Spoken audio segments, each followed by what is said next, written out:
Selamat pagi pemirsa, Kilas Berita kembali hadir di sela-sela aktivitas Anda. Bersama saya Isra Arfa yang akan menemani Anda selama 20 menit ke depan.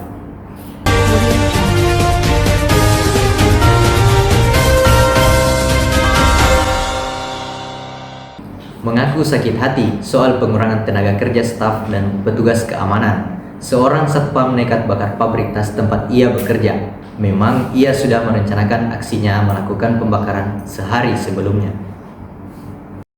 Terlalu mengikuti amarah hati, berujung menyesali perbuatannya. Emosi sesaatnya mengakibatkan tempat ia mencari nafkah terbakar dan alami kerugian hingga miliaran rupiah. Pelaku bingung dan kecewa setelah mendengar kabar akan ada pengurangan pegawai.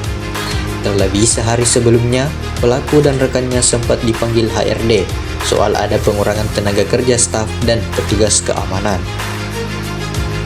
Jam 7 kurang sekitar. Iya, pokok habis Pak Satpam bilang nggak tahu apa gimana. Tersangka memang telah menyiapkan aksinya dengan membeli bensin 10 liter dan menyiramkannya ke 7 titik yang menyebabkan pabrik tersebut terbakar. Barang bukti ini telah diamankan oleh tim Lab 4 Polda Jatim. Akibat perbuatannya, pelaku bakal dijerat tindak pidana dengan ancaman hukuman maksimal 12 tahun penjara. Berita selanjutnya, 2 gangster remaja tawuran gara-gara saling ejek di media sosial. Akibat kejadian ini, seorang pemuda tewas jadi korban salah sasaran.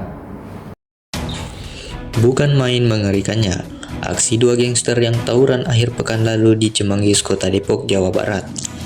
Di tengah pemukiman warga, kedua kelompok bisa begitu leluasa saling serang, acungkan senjata yang tajam dan besar. Naas saat tawuran pecah, seorang pemuda yang tak sengaja sedang melintas menjadi korban salah sasaran karena kena bacok di tangan dan kakinya. Kita orang ngiranya itu musuhnya, ternyata bukan, salah sasaran. Taunya salah sasaran gimana? Pas dengar kabar kata orang-orang itu bukan. Tawuran berlatar dari 2 geng ini saling ejek di media sosial, lalu janjian bentuk bertemu dan membuktikan siapa yang paling kuat. Polisi telah mengamankan 8 orang, dan 4 diantaranya sudah menjadi tersangka. Para tersangka ini siap-siap untuk dijatuhi hukuman 5 tahun penjara.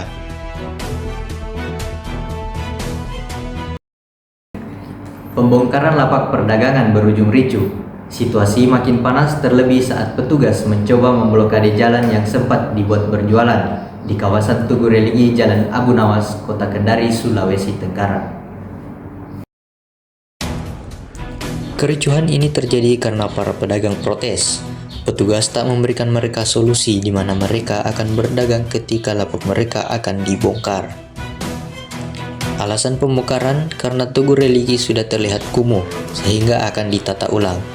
Penolakan eksekusi awalnya berjalan normal, namun diduga ada seorang provokator yang membuat kericuhan yang akhirnya pecah.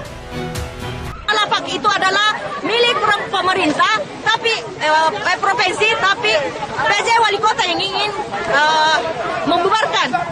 Jadi kami melawan PJ Wali Kota. Bayangkan, kami ini UMKM cuma 30 orang, tapi aparat banyak yang turun. Ada 800 orang yang melawan rakyat kecil kami ini, Pak.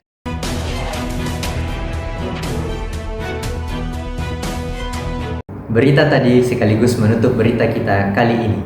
Saya Isra Arfa mewakili kru yang bertugas pamit undur diri. Selamat beraktivitas dan sampai jumpa.